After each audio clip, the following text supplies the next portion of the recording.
I'm just wearing my new gloves in. What did you think I was doing? You masturbate, don't you? Well, we all do, but for some reason we are afraid to admit it. But does masturbation, or frapping, as the Americans like to call it, make a big difference in your boxing performance, whether you're training or fighting? Well, thanks to new research, we actually know how all of this works. And on this video, I'm going to tell you exactly what this is doing to your brain and how, and if it affects your boxing performance, and why many top fighters like Muhammad Ali, Mike Tyson, and many more all chose to cut out this frapping before a fight. But first, I want to tell you a personal story on this that I've never told anyone. Like any young lads, masturbation was part of my daily routine. You're young, you're full of testosterone, you're training hard, the urges are strong, and it's natural, right? So what is the big deal? Because so many people in the boxing world talk about it like it really is a big deal. Even the greatest coach of all time, Mickey, said this: women weaken legs. So that's why when I qualified for the Olympics in 2008, I wanted to do absolutely everything possible that I could do to give me the advantage so I had success in the Olympics.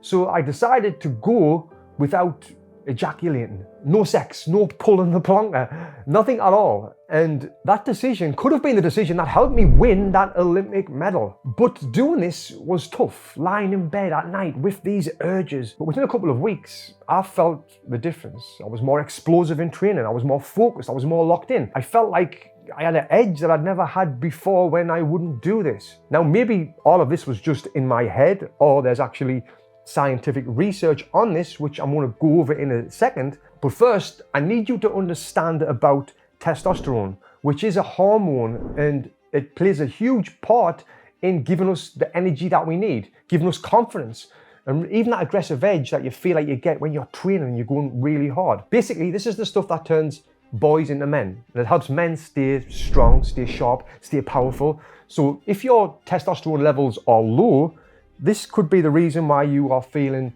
tired, lazy, weak, and flat. So yeah, having high testosterone levels is a big deal, especially if you box. And this is why there's been lots of fighters in the past have been caught using testosterone as a performance-enhancing drug, which gets them banned from the sport, because it really is that powerful. And what people think is, if masturbation releases testosterone and you stop masturbating, does that mean that you've got more testosterone? Well, it's a great question, but that's not how it works. When you are pulling your sausage, this doesn't actually release testosterone from your body. You're not losing a big stash of it every time you do it. But here's where some research comes in. There was one study that showed your testosterone can go up by a whopping 40% on day 7 of not ejaculating. But by day 8, it drops back down to normal. And most other studies show that there's no real difference in testosterone levels whether you masturbate or not. So stopping doesn't actually give you more testosterone, but it can give you more energy, more focus, and better control, both mentally and physically. Now, the idea that you will turn into Superman if you stop doing this for a few weeks leading up to a fight or a training session, it's mostly hype, because there's no magic hormone boost here. But what they do see, and this is key, is when you are not ejaculating, this affects your brain, it affects your focus, it affects your discipline and your mental sharpness.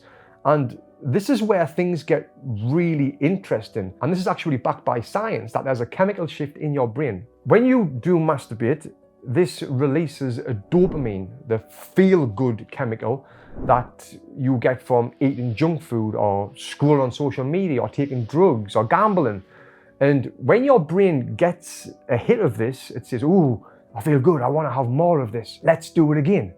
Now, the more often you do this, like any drug or addiction, the more that you need to do it to get that same pleasure and that same feeling. And what this does lead to is low motivation, low energy, low drive. You're basically frying your reward system. And here's a big kicker for boxing. Masturbation also triggers a hormone called serotonin, which gives you that chilled out and relaxed feeling after you've shot your load, which sounds good, right? Well, Not if you're about to step into the ring or training and you're feeling all calm and soft and lacking that fire under your arse that you need to perform well. In fact, you need the complete opposite of that when you're going to fight. This was the reason why my pro boxing coach, Bobby Rimmer, didn't want his fighters to be sleeping in the same bed as their wives or their girlfriends the days leading up to the fight. He wanted us to be a real killer in the ring, not lying in bed hugging your girl and doing that pillow talk and being all soft and sensitive. No, you need to have that mental toughness, and you taking yourself away from that environment, you just want to blame that on your opponent and you want to get in that killer mentality, which makes so much sense, right? Now, before I give you a method of being able to stop doing this addiction, because it is an addiction, so you can feel all of the benefits that I'm talking about, I want you to know about fighters like Mike Tyson. He used to stop doing this building up to a fight. Muhammad Ali was another one that publicly said this. And then someone who spoke about it a lot was multiple weight world champion David Haye. He knew the effects that this had on him. He would go 6 weeks without any ejaculation before a fight. No sex, no masturbation. He said this kept him strong, sharp and dangerous. And when you look at David Haye, now he fought, he was all of them things. Now, these aren't just superstitions, these are strategies. And I felt it myself. During the month of no shooting me load before the Olympics, I just felt like this was another sacrifice I was doing for my sport. It was making us stronger. It made us feel better. I was mentally an absolute savage. Now, I'm not saying that you should never do this. You definitely should. It's healthy and it's a natural thing in life. But I'm saying if you're doing this every single day, multiple times a day, where you feel tired, unmotivated, anxious, or maybe down, just ask yourself, is what you're doing actually making you feel stronger or weaker? And once you cut it out, like I did, you will start noticing a real difference. You'll start thinking more clear. You'll have more confidence. You'll be more aggressive in your training sessions. You'll have better control. You'll sleep better, which helps you with recovery. And as well, you'll have more respect for yourself when you're doing this. And this is not just about, oh, I just need to let off steam.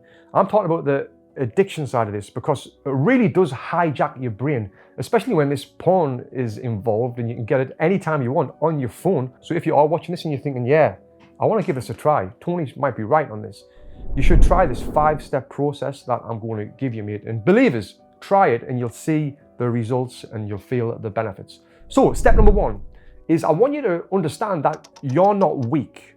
You're just caught in a very common addiction. Your brain has been rewired that you've got to undo because you know you've got this addiction, and understanding that is key. Now moving on to step number 2. Like any other addiction, you've got to identify what triggers you when you're doing this. Like, when are you going to do it? Is it bedtime? Is it when you're bored? Are you scrolling on social media? This is what sets it off, where I was like, oh, yeah, I need to go and do it now. You know, understanding them triggers and then cutting them out will really help you prevent you from doing this. Now moving on to number 3, which is a big one, is replacing this feel-good dopamine hit that you feel like you're getting from watching porn and doing this. Replace it with something else in your life that will really make you feel good, like training hard, or building something, or helping someone, doing stuff that really pay you back in everyday life. Like, try and educate yourself on something that might bring in revenue. Now, I have an online education course, which has got nothing to do with what I'm talking about on this video, where it's like stopping you from masturbating or stopping these addictions. But what this does do is help you help other people change their lives. And this is a boxing fitness qualification where I show you how to have success in